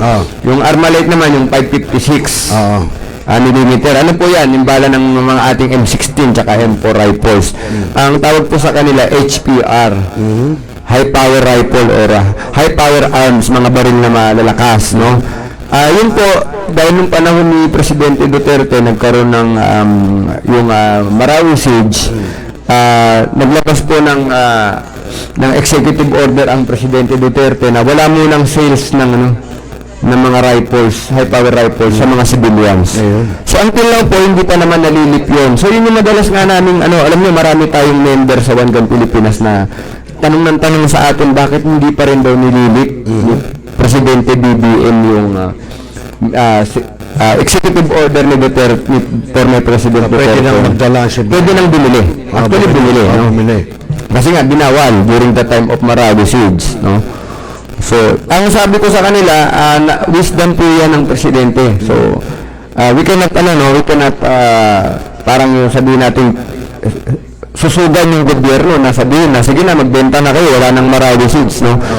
Pero sana time will come na ma-address na po yan. Pero Congressman, para sa iyo sa batas, yung sa batas, ano ang pwedeng dalhin na civilian particular ng mga negosyante natin? Small or big businessman? Hindi po siya kina-classify as malaking negosyante or malaking negosyante. Ang classification po doon yung mismong firearm na authorized na dalhin ng civilian. For example po, kahit sabihin natin 357 yan, pistol naman po yan o revolver yan. So, hanggang dun po pwede po yun. Kahit 44 pa po, kung may mabibili ko yung 44 na pistol Pwede sa civilian. Wag lang po yung 762 caliber, mga automatic. Opo, kahit naman po yung meron namang mga may mga tinatawag tayo na mga submachine pistol. For example, sabihin na natin yung Pero may pistolized na automatic, di ba? Yes, for example, yung Beretta M93R. Ano po yun? May dose of 3. Ayun po, bawal na po yun sa civilian. Kasi nga, may dose of 3 na po Firing full auto. Paano kung halimbawa mga piskal, mga judge? Same thing po, hindi pa rin po sila pwedeng magdala ng civilian pa rin sila. Opo. We consider it na civilian. Opo, ang ino-authorize na lang po ngayon ng mga full automatic rifle or weapons or firearm, yung pong mga nasa service, no? Okay. Opo. So, even congressman or senador? Actually nga po, meron tayong kakilala na mataas na opisyal sa gobyerno. Maniwala po kayo, yung kanyang MP5. Makita mo yung pinuto ko dati, sir, na MP5 na maikli, na full auto. Ito po, hindi ko na lang babanggitin kung sino po itong politiko na ito. Bulong mo na sa akin.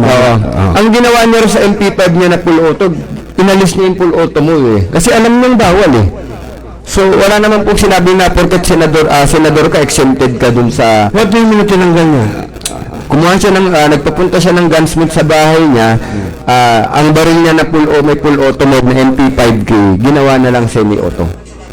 What do you mean by semi-auto? parang pistol, bawat kalabit ng kalabit, isa lang ang lalabas. Kasi when you say full auto mode, when you a single press of continuous firing po ang mangyayari. Wala siyang single. Hindi na isuswitch sa single. Yung ano po, yung mga pistol na regular, talagang semi-auto lang. Once you pull the trigger, isang putok, isang alabit. Ulitin ko, pag full auto mode kasi, a single press of the trigger, continuous firing po yun. Kaya kinoconsider na siya na fully automatic na full auto. Full auto mode. Now, ang tanong mo kanina, yung wala na siyang single, no? Meron pa rin po yun eh. Kasi may selector, mostly po ng mga height na mga barrel, mga rifles, mga submachine guns, may ano po yan, selector. Yun nga. Yung ilagay mo siya sa safety, semi, full auto. So siya totally pinatanggal niya. Yes, yung politiko po nakakilala natin. Talagang, ang nangyari no sa MP5 niya, alam niyo po yung MP5, actually, 4 po ang selector. Ganun po ka-advance yung barrel na yun. Dinisign po yun, kung di ako nagkakamali, 1960s pa nung dinisign yun ng Heckler & Koch Company, no? From time to time po kasi sumikat yung barrel kasi ginamit po ng British SAS, yung Special Air Squadron, special unit ng British, no? British SAS. Alam niyo po yung barrel na yun, alam ko 4 po eh. 4 talaga yung standard na mode. Based safety, semi, best of 3 sir, tsaka yung full auto. Grabe. So, oo, talagang you have all the choice. Ako naman, ang paborito ko rin sir, Rosel, yung best of 3. Kasi pag kalabit mo, tatlo lang yung lumalabas na bala. May video ko lang sa YouTube. Matipid po kasi yun. Kasi hindi ka to ng full auto. Na dire-diretso. Talagang mauubos ang bala. At the good thing about the best of 3, ako po, siguro mga 4 na MP5 na ang naiputok ko. Siguro ko, ako rin, kung ako, mas gusto ko rin yung best of 3. Yeah. Kasi matipid siya eh. At saka yung best of 3 po ng MP5, hindi po ako nagpo-promote ng barrel dito, just we're pinag-uusapan lang natin.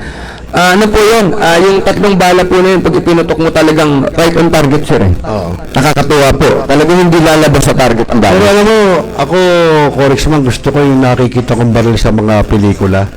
Kahit na style eskwala siya, may automatic. Yung Beretta M93R, sir. Pero pwedeng single din.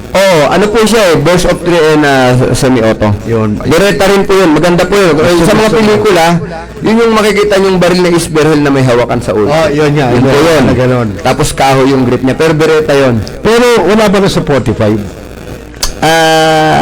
Alam mo sir, sa totoo lang, yan na naman. Ito mga kasama, no? Lalo ito mga member natin sa One Gun Pilipinas.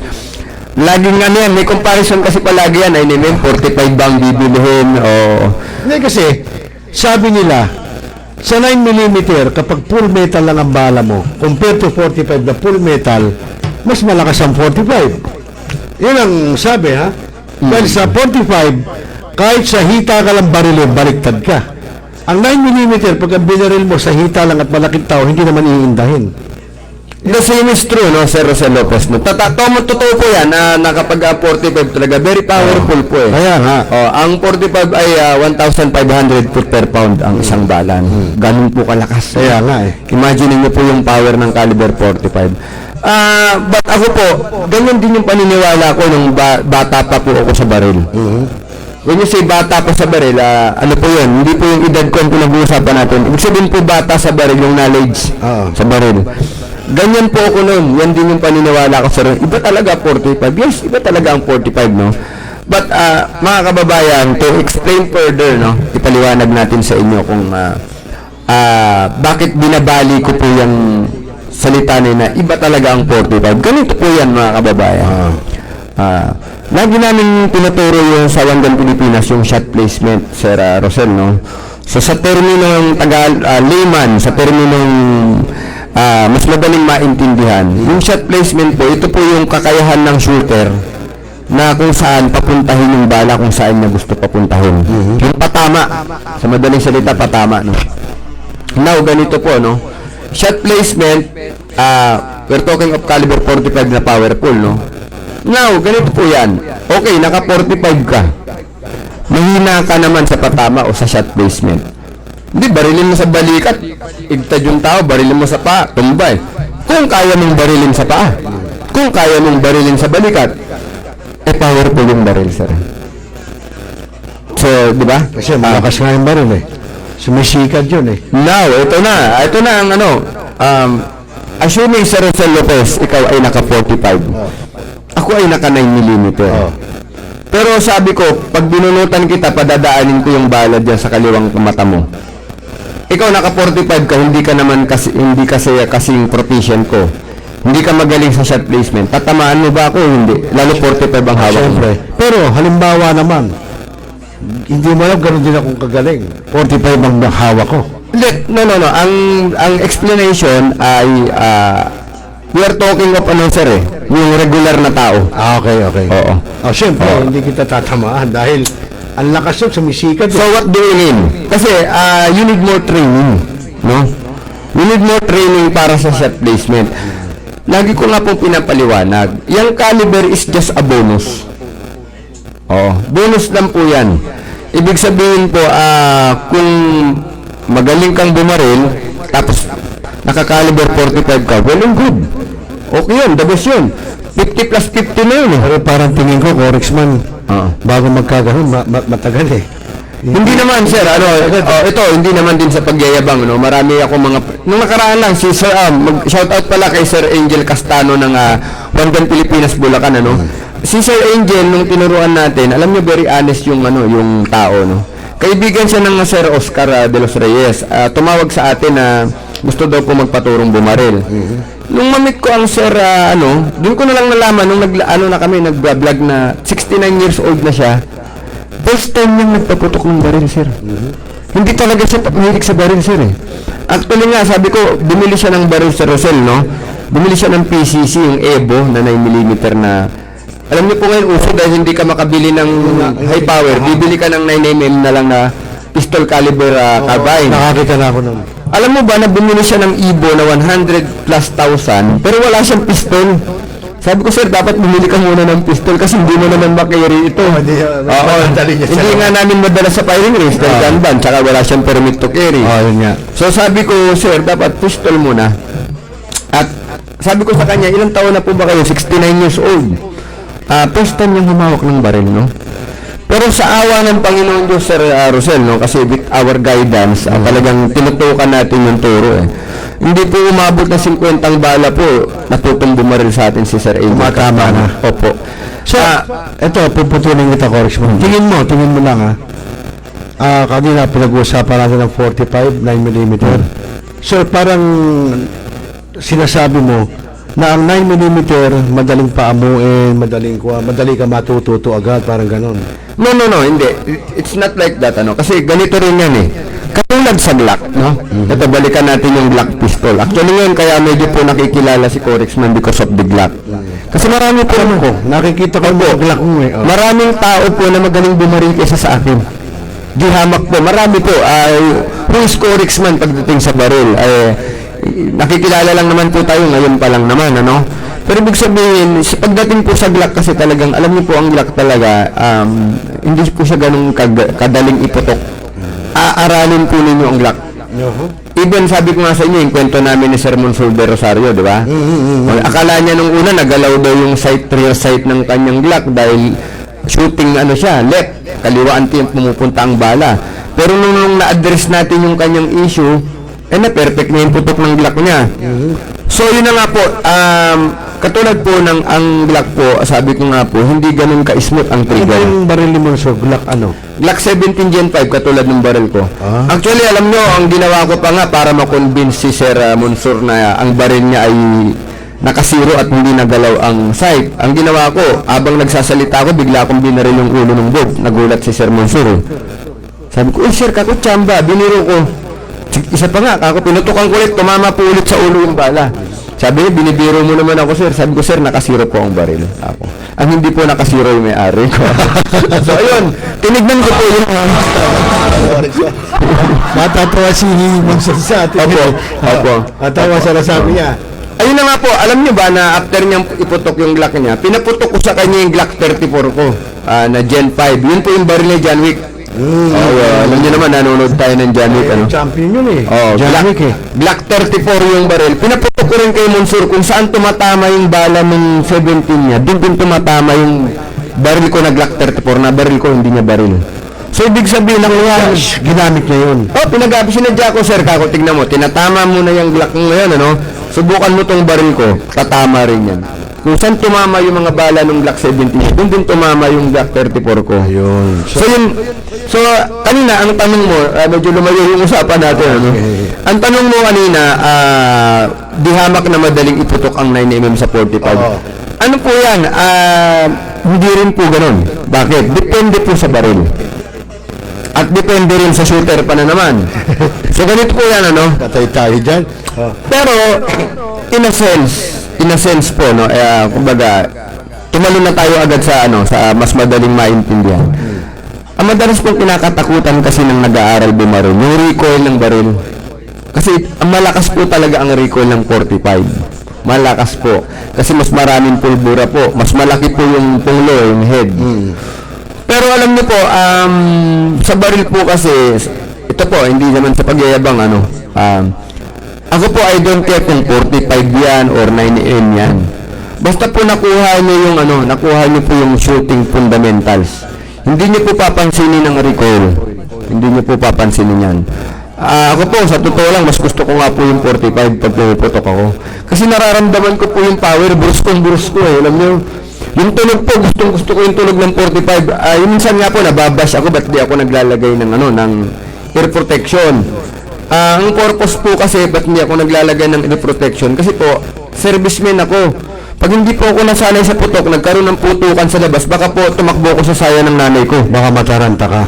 Opo. Iba po yung sanay ka sa putok. Sa bagay. Kasi kung mapapasama si Congressman, mga katropa, mga kagunners, minsan pagka yung magpagsalubong sa bagong taon, di ba, may nagpapaputok, magugulat ka.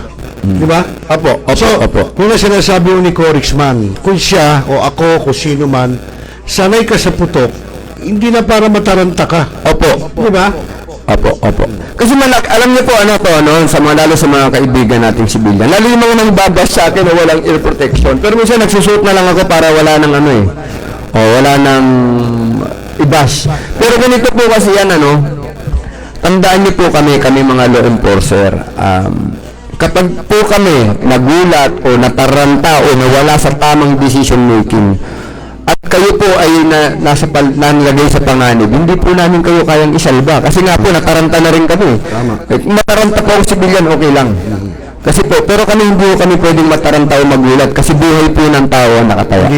Hindi po dapat. Okay, so yung mga kaibigan, nandinaw, tama rin siya. Alam niyo ba, sa totoo lang, nung araw naman yung mga bumabaril, wala naman sa target range. Nasa probinsya lang, ang binabaril, lata, wala naman panlagay sa tenga. Di ba? So, dito na lang yan talaga lang naman ginawa sa proper target range na mayroong nakalagay sa tenga. Ang purpose to para wag lang mabingi yung pumuputok, pero totoo nung araw, wala akong ganyan. Sa target range sa probinsya, ang binabaril lang is lata. Wala akong nilalagay na earphone o earbud sa tenga para maano sa putok. Wala akong ganon. Tama ako si Congressman na para yung putok hindi na siya matataranta kung sakaling may encounter. Familiarity diba? Po, apo. Kung alam mo, may putukan, hindi sanay sa putok si Congressman, hindi nataranta to. Tatama ba to? Parang yung nakasama kong pulis, di ko nababanggitin kung sino, nag-cover ako. Meron kaming pinuntahang isang hold-upper somewhere in Letre Malabon. Ganyan takbo kami. Ang hawak ko, camera siya. Katabi ko, nanginginig ko yung kamay. Minura ko, baka ako tamaan mo, Sinabi kong gano'n, gumaganyan niyang mo. Pagdating nung pauwi na kami, sabi sa akin, pare, kung may sa headquarters, kung sasabihin gano'n, nangyara ka ako, pare, mag-ensayo ka ng may takbuhan tayo, nanginginig kang ganyan. So, yun yung sinasabi ni Congressman. Okay, so mga kaibigan, so may si Rosel, si Aston Martin, sabi niya, sa isang taong may death threat at qualified naman na magdala ng baril, ano po ba ang pwede yung baril na mabili? So malamang this guy, itong si Sir Aston ay hindi pa siguro natin kasama sa One Gun Pilipinas, sige. So ganito po, Sir, Aston Martin, sa isang taong may death threat ay qualified naman magdala ng baril. Ganito po, ang pagpili po kasi ng baril, po yan, personal preference, Lagi namin sinasabi, kailangan po ang baril, pag pumili po kayo ng baril, ang pipili ng baril, paano ba Tagalogin ito? Yung will suit, aakma sa pangangailangan ninyo. Sa tao mismo. Kasi baka mamaya, late mong tayo, bibilin mo yung 45 na, malakas yun. Oo, kaya bumili ka ng 7 inches na 357. Paano mo naman po ikigero, di ba? At sa totoo lang mo, sabi nga ni Corixman, wala sa lakas ng baril yan. Kung paano mo siya i-handle. Kahit kadala mo, senyorita, pwede. Opo. So, kung ikaw, kahit senyorita dala mo, kung pinatamaan mo nga siya sa pagitan ng mata ang dala niya, 45, tinamaan ka sa balikat lang di mano ka. Yun nga po, alam niyo po ba yung, ito pala bago natin tapusin yung tanong ni Sir Aston Martin, yung binanggit niyo yung 22 na senyorita kung tawagin natin. Pero mostly yung 22, yung senyorita na tinatawag natin, na naging naging generic yan. Pero mostly yun yung mga maliliit na baril na ang bala ay 22 LR, no? Ito, trivia po, lalo po yung mga hindi pa member sa One Gun Pilipinas. Alam niyo po ba yung mga Mossad, no, ng Israel? Ang paborito nila yung Beretta 70. 22, ano lang po yun, LR lang ang bala. Yes. Alam niyo po, pag meron silang pistol siya, maliit po, Beretta ang brand. Nakakita na ako na. Ano po yun? 22 LR. 22 caliber. Pero alam niyo po, ang daming pinatay ng baril ng Mossad na yun, ng mga Mossad. Pag nag-assassinate po sila ng target nila, outside of Israel, sir, ang dala lang po nila yung Beretta S70, yung S70 model po na napakaliit. Kasi alam niyo po, ang daling itago. Pambulsa na, pwedeng pambulsa. Ang daling itago, magaang, maliit, and very reliable. Nakakita na po. Kaya nga sabi ko sa inyo, kanina, yung naputol yung usapan natin, shot placement po, hindi po yung caliber. Yung caliber, bonus na lang po yun. Bonus na lang po. So, tuloy natin yung nasabi ni Sir Aston Martin, So, preference po, Sir Aston Martin, yung pagpili ng baril. Sabi nga namin, dapat po aakma sa inyong pangangailangan. For example, kayo po ay, sabi natin, nag-drive araw-araw ng kotse. So, anong dapat na baril ang dalhin nyo? O kaya kayo ay nakamotor. Or, ang trabaho nyo, ganito po, kayo ay negosyante, ganito po ang negosyo ninyo, may bigasan kayo. I-consider po ninyo yung baril na dapat na gamitin nyo ay kailangan nyo sa sitwasyon nyo. For example po, ganito na lang yung baril po, maganda po yung mga baril na madaling itago. Opo. Kung kayo naman ay may tindahan, siguro maganda, meron kayong sabihin na natin sa ilalim ng ninyo, ng inyong kaha, meron kayong revolver. Alam niyo po, revolver, napakaganda ng revolver sa self-defense. Why? Kapag nag-jump po ang revolver, umiikot lang siya Sa pangalawang putok, imposible pong hindi puputok kung may problema bala Whereas sa pistol po, kapag nag-jump tayo, reload magazine po tayo, kasa tayo Kasi pag kinasan niyo po yung baril, ang pistol, yung pag sinabing pistol, di magazine, Pag revolver, yun yung revolver, para po sa mga hindi pa nakakaalam na nanonood ngayon. Ang pistol po, pag hindi pumutok, kailangan yung tanggalin yung magazine, ikasan nyo. Kasi pag kinasan niyo po may load at hindi mabilis, iipit nyo yan, magbabaranalo yun. So, ang purpose lang naman ay self-defense. Hindi naman maglalaro ng competition. You better buy a revolver. So tingin mo, anong revolver ang maganda naman? Alam niyo po, any brand will do. Magaganda naman na po. Kahit yung mga armscore na revolver, nakaputok naman tayo, maayos naman. Opo. Kami po kasi, ang sabi namin lagi, kung ano po yung practical at depende sa pangangailangan. So kung gusto nyo naman mag-pistol, mag-training po kayo mabuti. Kasi nga po, sabi ko sa inyo, pag nag-jam yun, tanggal magazine kasi. Pero, tingin mo, Corixman, about do sa mga pistol? Yun ba kahit sa ang pistol nangyayaring mag-jam? Talagang ganun? Marami po kasing causes ang jamming, mostly may mga baril po na hindi na break-in pa ng maayos. Ibig sabihin ng break-in, alam niyo po ang baril po kahit gaano kamahal yun, kailangan natin putukan ng mga full metal rounds para talagang magasgas po yung ramp. Yung ramp po kasi doon umaakit yung bala. Okay. So, ito nga po ito, true story, yung baril ni father ko ay Walter PPK. So, James Bond, siguro si father ay frustrated na spy, pero during nagbinili niya, mahal na yung baril. Mahal, very expensive, sir, mas mahal pa rin sa Glock 34 ko, sir, very expensive, lalo ngayon, mas mahal na yung, Walter PPK, parang nasa 100,000 na eh. Nako. Nung binili ni Father yun, parang 75,000 pa lang. Ito, i-share ko sa inyo, Sir Rosel, no? Yung baril na binili niya, 2005, no? Walter PPK. Yung binili pa lang yun, sir, ang pinutok lang niya, isang magazine lang. Basta tinago na. Kasi nga, ang purpose lang naman ni Papa, self-defense eh. Now, way back 2001, sabi ko kay Father, sabi niya, nak, sabi niya, iputok mo nga yung baril ko, sabi niya. Eh, may firing range doon malapit doon sa quarry site namin, sir eh. Doon sa firing range doon sa may Barangay Rambales po, doon sa sa Hardwood Firing Range po pala. Batiin natin yung mga taga Hardwood Firing Range sa Barangay Rambales, San Marcelino, Zambales. Dinala ko po yung baril niya doon, tumutok kami. Alam niyo po ba nag-jam yung nag-jam? Tinanong ko si Father, kako, ilang bala na ba tinutok dito nung binili mo to? Sabi niya, anak, nung binili ko yun, parang isang magazine lang yung tinutok ko eh. So, imagine Walter PPK, sir, it's an expensive pistol, no? Napakamahal na baril. Ang ginawa ko po, bumili ako ng more or less 150 rounds. Caliber 380 siya, sir. Na full metal. Na full metal. Tapos, ayun po, nung pinutok ko na po, na-break na, wala na pong problema yung baril. Hindi na nag-jam. Hindi na po nag-jam. So, isa pang tanong. Ang isang brand yung baril ba baril bago? Okay lang ba na ang gamitin mo dyan, iputok mo, is reload? Alam niyo po, ganito lang po yan, wala naman pong problema sa reload. Pero ako po kasi nakaugalian ko, lalo sa mga pistols ko, no? Siguro sa tagal na rin ng experience. Bago ko binabalahan po ng reload ammo yun, ginagaskas ko muna ng full metal. So, binibreak in ko po muna. So, yun ang break-in na tinatawag. Opo, katulad ako, yung Glock 17 ko, I spent about, 350 MJ. Metal jacket, saka ko nag-reload. Yung Glock 34 ko naman, it's more or less 350 na full metal. Kaso, ang problema ko, Ricksman, mahal ng bala eh. Pag inisip ng mahal ang bala, ano na kung full metal? Ganito kasi sir, no? Pag inisip ng mahal ang bala, dapat unang isipin ng mahal ang buhay natin. So, kailangan, kung magdadala ka na rin lang naman ang baril, you see to it na nandito siya sa tinatawag na tip-top condition. No? So, ang dapat palang biling kong baril, yung galing na sa'yo. Para na break in na. Yeah. So, yun. Kasi pag actually, sir, sir, nakakatawa, no? May mga member tayo ngayon, nakapila, no? Gusto nila i-review ko yung mga newly purchased na baril nila. Yung sabi ko naman, bakit mo hindi kayo mag-break in?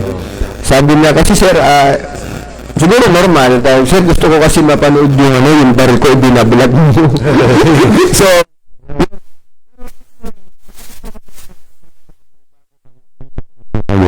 nag-break in kayo. At the same time, nagtitrain kayo sa baril.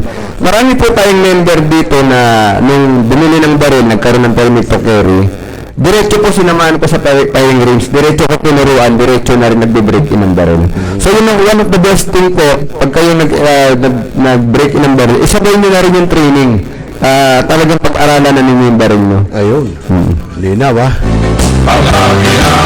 Okay mga kaibigan, nako 10 minutos na lamang bago sumapit ang ika-10 ng gabi. 10 minuto na lang ang natitira sa amin. Pero bago tayo magpatuloy, sabi ni Jessel Carion, good evening, watching from Florida Blanca, Pampanga. May Kenny Saguli, Kapampangan Kenny. At si Ranel Lumbres, good evening, Sir Corixman, watching from Tarlac. Proud One Gun Pilipinas member, ayun. At si Alias de Espadas, OGP Sugbo. Cebu. Ayun yung ating leader doon. So. Ayun, magandang gabi. Alas de Espadas. Ang ganda ng pangalan, Yeah. Si Mr. Ace Rep Dos po, yan ang Cebu. Ayun, at si Charlie Tango naman, any pistol caliber po as long as madali. Maaral mo ang baril mo iputok, pero kung maaari, high capacity, mas lamang ka sa bala. In that way, move chances to defend yourself. Ayun. Actually, ganito, dadagdag ko yan. Maganda yung kinoment ni si Charlie Tango, ang ating leader sa One Gun Pilipinas, Pangasinan po. Ayun, si Clint Termines ng Pangasinan, shout out bro, salamat sa panonood, sa suporta sa grupo, Ganito po kasi yun, yung minimension ni Clint, ni ating kasamang Clint Termines, Charlie Tango ng Pangasinan, One Gun Pilipinas. Mostly po kasi ang civilian, pag bumili ng baril yan, bibili ng extra mag. No? Ito po, just ano na lang po, i-advise ko lang. Advice namin lagi to sa mga member, no? Remember po, mga kasama, pag binili tayo mostly ng baril, may dalawang magazine na yan. Oo. Now, pag ikaw ay nag-carry ng baril at may dala ka ng baril na may magazine at may dala ka pang dalawang extra, that is extra weight po, no? Sa tingin ko naman po, hindi naman kayo makakapagbarilan sa 20 tao, ba't kailangan 3 magazine ang dala nyo, no? Correct. So, sa atin po, sa mga civilian, it's more on self-defense. Kami po sa service, kailangan talaga namin ng extra mag, kasi pwede po kami ma-engage sa multiple adversary, kabarilan namin, pwedeng marami. Pero po kayo mga civilian, alam niyo po, yung isang magazine lang na 17 rounds, for example, yung Taurus D3 or Glock 17, that will do. Opo. Hindi, baka Congressman, siya na naman may kaaway sa buong barangay eh. Kaya magdadala na reserva. Pero yun nga po yung sinasabi ko, siguro hindi naman, siguro pinakamaraming maka-engage so, kung ibabariling ka ng riding tandem, baka mga 4 lang siguro. Diba? Palagyan na natin 10. Kasya pa rin. Medyo alanganin na yan. Kasi may cover fire na tinatawag. Sige. Kasi minsan kasi pag pumuputok tayo, mag-change tayo ng position. Meron talaga tayong putok na ano eh. Yung parang pambulabog lang sir. Tama. Cover fire ang tawag natin doon. Ano. Pero it's somewhat impractical po na binili kayo ng baril na unless maglalaro po kayo, talagang kailangan natin extra mag. Pero kung po ano lang self-defense, magazine mo din, okay na po yung 2 magazines nung binili nyo yung baril. Huwag na po kayong bumili ng extra. Okay lang yung 2. At sabi ko nga, baka nga hindi ka na makagamit ng pangalawa kasi pag barilan, kung tumakbo na rin yung kabarilan mo, kasi nag-retaliate ka na eh. Binanti ka na ng putok. Opo. Okay, so yun, malinaw ha, mga ka-gunners. Lalo na yung mga member po ng One Gun Pilipinas. Abay kung kayo po aalis at papupunta na po, mag-meeting ako na kayo magdala ng extra magazine. Ang daling nyo extra money. Ha? Pero, Congressman nga pala, matanong ko, may ba ko ha? Okay na tayo dyan sa mga gun ba na yan? Kailan ba mag-meeting ang buong One Gun Pilipinas para naman ma-i-announce natin? Actually, kasi itong December may activity ang Cavite, no? So, ngayon kasi Sir Rosel, no, medyo medyo naglilo ang activity ng One Gun Pilipinas kasi nga gun ban. Pangalawa, alam nyo kasi may mga taong I don't know, no, kailangan ko bang sabihin Sir Rosel, no? Ba ikaw, kung tingin mo may mga grupo kasi po ng tao na talagang ayaw pong magtagumpay ang grupo. So, kaya nga ang strategy ng One Gun Pilipinas ngayon, medyo low profile tayo, no? Whatever the reason, I don't know. Parang gusto nila tayong hindi mag-succeed eh. Pero alam mo, Congressman, yung mga ayaw na mag-success ang One Gun Pilipinas, buto nyo. Di ba? So, ika nga, buhay mo yan, buhay namin to. Ba't nakikialam ka? Pakialaman mo yung buhay mo. Kaya nga buto mo eh. Alam ng mga Bisaya yan eh. Actually sir, kasi hindi natin maalis, no? Kasi dito kasi sa ginagawa natin sa One Gun Pilipinas, in-educate kasi natin yung mga tao. Ayaw natin sila maging mangmang pagdating sa baril, no? Sabi ko nga sir, ang unang mga tinamaan dito, yung mga nagbebenta ng mga peking accessory ng baril eh. Tama.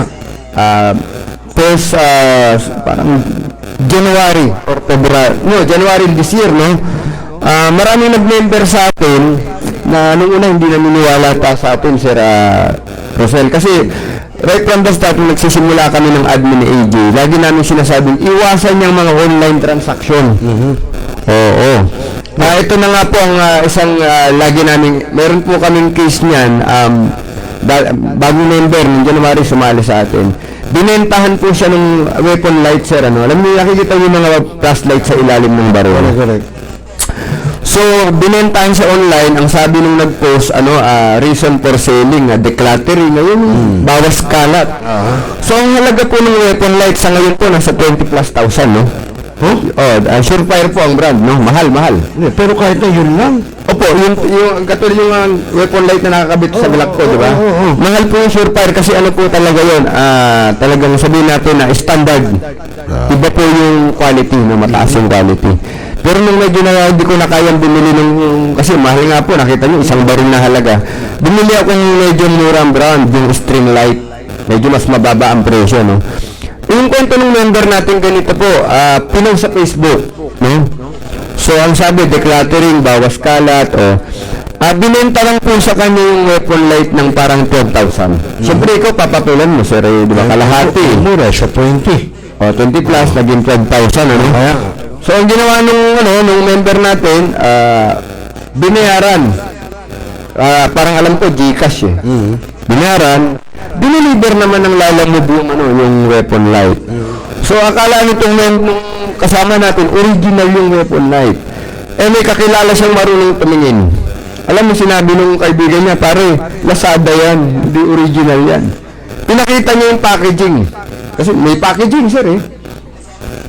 Sabi ng ganun nung tao, hindi, pare, ito yung lalagyan. Ang ginagawa pala, sir, kasi yung packaging ng flashlight, parang plastic po yan na laminated. Yung matigas. Nung in-examine yung plastic, dinikatan ng glue lang. So, ang ginawa siguro, kinuha yung original, nilagyan ng Lazada na knock-off o peke, sinilo ulit. Binenta. Ganun. So, bakit naman nila ginagawa yung ganun kaya? Para po makapanloko. Diba? Kasi hindi po biro 12,000. Magkano lang sa Lazada ang knock-off niyan? Parang, kasi po yung sa Lazada, ginagamit mo sa mga baril-barilan po, sa airsoft. Okay.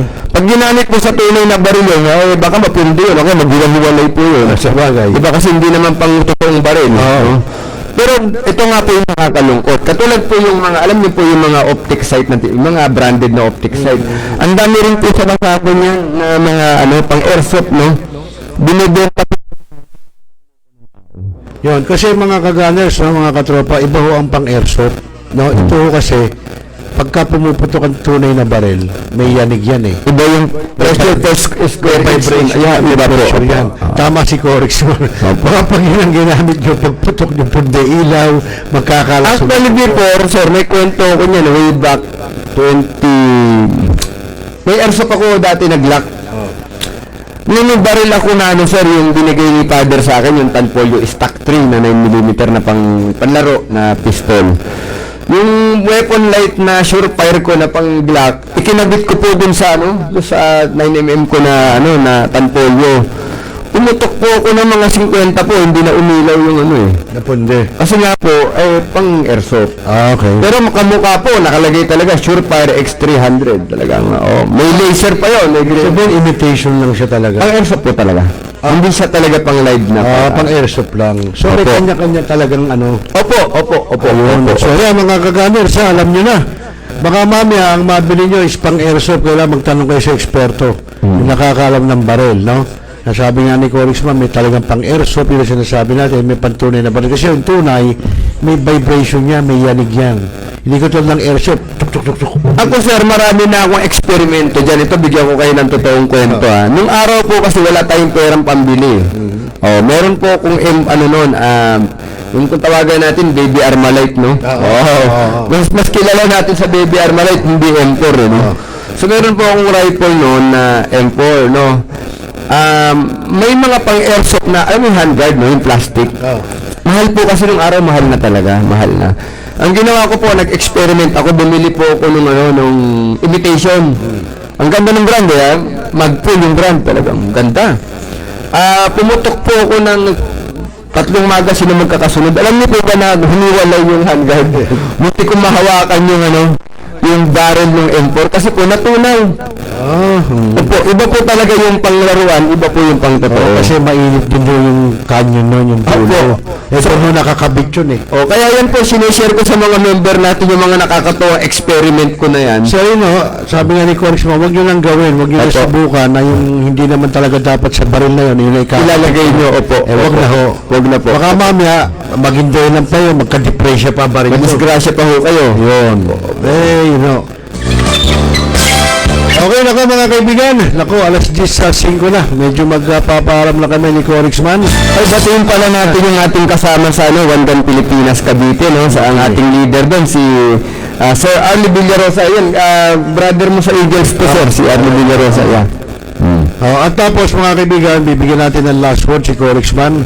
Paalala sa araw ng bukas sa mga gun owners. Corixman, go ahead.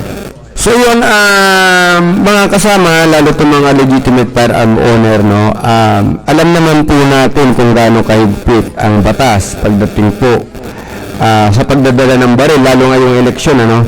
Sabi ko nga po, pag tayo ay nahulihan ng baril, whether we have our LTAP or firearm registration or PTC, tandaan niyo po, tayo po ay hindi otorisadong magdala ng baril. So ano ito, ibig natin sabihin, matatambakan tayo ng kaso pag tayo po ay nagdala ng baril. Kaya, dudugtong ko lang, yung bang ganyan, meron revocation ng LTAP or etc. Alam niyo po, mainam na kung revocation lang. Ang problema po niyan, criminal cases po yan. Dalawa po yan, COMELEC Omnibus Election Code at violation ng Republic Act 10591. Mabigat po ito. Ayun. Yung revocation, okay lang yun. Hindi ka naman makukulang sa revocation. Revoke lang yun. Ibig sabihin, hindi ka na lang mag-aari ng baril eh. Pero tandaan niyo po, ang 10591 at ang Omnibus Election Code, may kulong po yan. Mabigat yun. May kulong po yan. May multa. Opo. Yung multa, kaya mo naman bayaran kung may pera ka. Ang mahirap po yung kulong eh. Kaya, malinaw ha. Yung pong mahirap. Okay. Ano pa panawagan mo? Matatapos na rin naman po itong ganban. Ano? Matatapos na ito, konting peace na lang po. Makakapagdala na ulit tayo ng baril, ma-enjoy na natin yung mga baril natin. Huwag po tayong masyadong magmadali, konting panahon na lang at ayun, marami na naman tayong activity na, marami na naman competition yan, Sir Rosel. Pangalawa, member namin sa Wanggan Pilipinas, no, hindi po tayo nagkukulang ng paalala sa inyo, kami ng Admin AJ.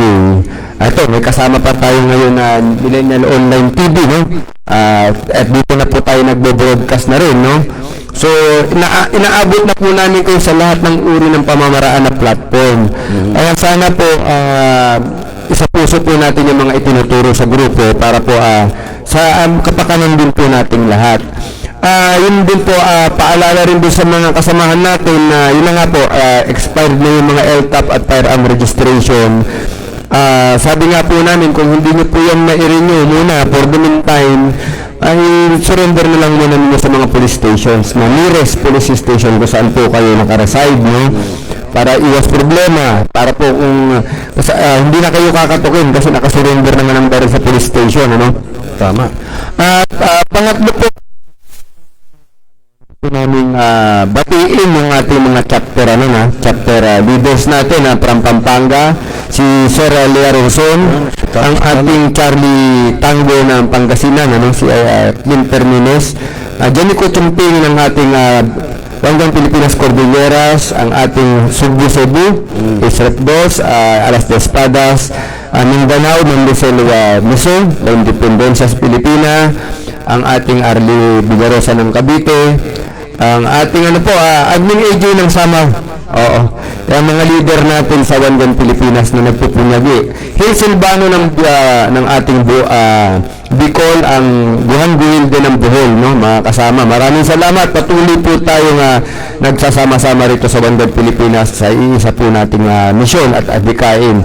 Ganun din po, Sir Rosel Lopez, nagpapasalamat kami at kayo ay bahagi na po ng Wanggang Pilipinas, no? Ay, siyempre, alam mo, Corixman, maganda tong ating pinag-uusapan dito sa Wanggang Pilipinas dahil nagkakaroon na ideya yung mga, kahit hindi pa member ng Wanggang Pilipinas, yung mga gun owners, nalalaman nyo ano ang dapat, hindi dapat, at least dito pala sa program ni Corixman namin, alam nyo na, kung sakaling kayo kukuha ng baril, bibili ng baril, kukuha ng LTAP, alam nyo na ang gagawin nyo. Alam nyo na, dahil hindi na kami nagkulang, napapakinggan nyo rito sa program, naririnig nyo, so wala nang pagkukulang, ikaw na ang may pagkukulang at hindi kami, lalo na si Corixman. Sa target race, nagtuturo, pero pa yung pag nagbablog siya, na yung mga proseso, yung mga batas, yung mga tama, so wala na sa amin ang problema, wala na kay Corixman, nasa inyo na po ang magiging problema, no? Kaya wala pa kayong dapat isisi sa Wanggang Pilipinas dito sa Millennial Online TV na narinig ko doon ganyan-ganto dahil kung ano po yung pinaririnig nyo nito, yun ang tinuturong tama, partikular po ng ating kasama na si Corixman. So yun po industriya, no? Ang reloaded guns na trading ni Kuya Ronnie Tarok, no? Ano po so kung kayo po ay bibili ng baril, no? Alam niyo po, lalo po yung mga member sa Wanggang, kahit hindi po member, no? kung kayo po ay magpo-purchase doon, i-PM nyo ako para po kahit pa paano makakuha tayo ng diskwento kay Kuya Ronnie Taruk ng Reloader Guns and Ammo Trading po. Prami Arcade po ang kanyang store, no? Ganun din po ang Shooter Arms Manufacturing Incorporated with Sir Eric Nicotuan, ano? Kaya kasama natin sa One Gun Pilipinas ang Sir Eric, no? Suportahan po natin ang shooters kasi that is Philippine-made firearms. Napakagandang baril po, Sir Rosel, no? So, yan. Tangkiligin din po natin yung mga gawang Pinoy po na firearms. So, pag tinulungan po natin yung shooters, tinutulungan po natin yung local industry. So, yan po. At binabati rin po natin yung ating mga mga tropa dyan sa Arms Corps po dyan sa Krami Arcade. Bisa kasi nagdadala ako din ng mga member natin na nag-gun safety seminar, no? So, na-entertain naman po ng maayos din sa ating Arms Corps firing race sa Krami Arcade po, no? So, ganyan po, binabati rin po namin ang Lings Firearm ni Sir Dino Reyes sa Green Hills, no? Kaibigan po natin yan at kasama rin po natin yun sa One Gun Pilipinas. Nag-advocate na rin siya sa firearm, no? So, marami po tayong kaibigan na parte ng One Gun Pilipinas. Salamat po kami. Katulad po yung mga tropa natin sa Malabong practical shooting. Dito, Malabong Emphasize Firing Range, marami tayong kaibigan, ano? 168 Firing Range Caloocan, ang Toposki Firing Range with Sir Del Rosario, no? Maraming salamat po sa suporta sa One Gun Pilipinas, ano? Bucor Firing Range po, ayan. Time welcome po at magko-collaborate na po tayo lahat. Konting panahon na lang po itong ginagawa natin sa One Gun Pilipinas at magsasama-sama po tayo ulit. Ayun. Okay, so mga kaibigan, mga kaganers, mga katropa, yan po ang aming naibahagi sa inyo ni Corixman. At yun, siguro someday after nito, baka magkakaroon po ng parang isang para summit. Lahat po ng chapter leader ng One Gun Pilipinas ay magsasama-sama. Pero pag-uusapan pa po yan, dahil syempre, hindi basta yan, ipoproseso yan na kung saan restaurant na malaki magkikita-kita, mag-uusap-usap. So, isesip po yan ni Corixman, no? Kaya, hintay-hintay lang po kayo dahil para talagang mag-boom na at talagang ayun na ang One Gun Pilipinas na titingalain ultimo ng ating mga nasa gobyerno, no? Tama ba yan, Corixman? Hopefully, no? Tulong-tulong po kasi alam niyo po, ang gusto kasi namin mangyari, talagang maitama natin yung mindset ng mga tao. Kasi, alam mo, sir, sabi ko nga noon ang taong may baril, kahit sabihin mong lisensyado yan o dokumentado yan, humanity firearm is dangerous, no? Kasi nga po pwedeng isang titik lang pwedeng magbago ng yung utak ng tao. Depende sa sitwasyon, no? Correct. So, kailangan talaga po yung tamang pagkontrol ng emosyon, tamang pag-iisip, tamang pananaw, yung tinatawag na perspective, no? Mahalaga po yan. Okay, so mga kaibigan, alas 10:12 na at kami pa samantala magpapaalam po sa programa lang ni Corixman at magbabalik kami sa susunod pong linggo, no? Para naman po sa ibang episode at siguro makakasama na natin si kasamang AJ, no? Oo, siguro. Basta kung sino naka-line up at pero may mga naka-schedule kasi tayo, no? Hindi na muna namin babanggitin kung sino-sino, no? Basta kung sino po ila-line up ni Corixman ay yun po ang makakasama natin sa susunod na linggo dito pa rin sa programang One Gun Pilipinas na ito po yung sponsor ng Central Luzon Region 45 Eagles Media Organization. Ganun din po ang Reloaders Gun and Ammo Trading po, no? Salamat po sa patuloy po na pagsuporta sa One Gun Pilipinas at kay Sir Rosel Lopez. So mga kaibigan, maraming salamat sa inyo at kami po nagpapasalamat ni Corixman sa inyong pagsubaybay at siyempre sa ating mga kaganers. Muli po, magandang gabi sa inyo at mabuhay po tayong lahat at mapayapang magdamag. One Gun Pilipinas. Responsable ka ng gun owner? At mahaba ba ang iyong pasensya? At hindi ba initin ang iyong ulo?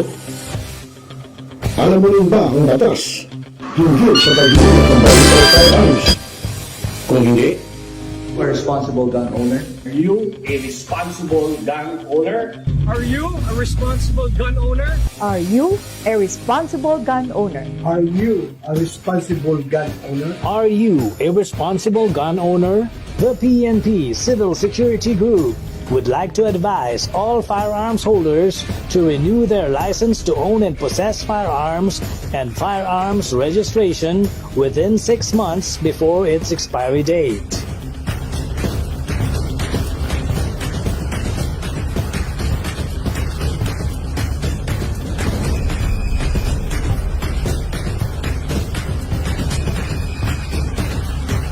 Tumawag na at makipag-ugnayan.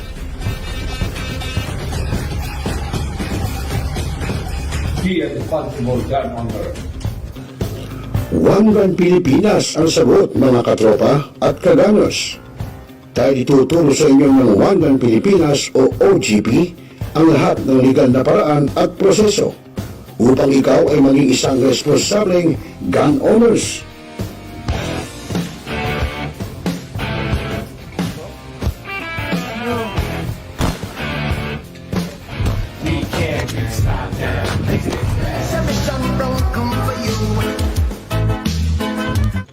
Ano pa hinihintay nyo, mga kagangers? Sali na sa One Gun Pilipinas ngayon na!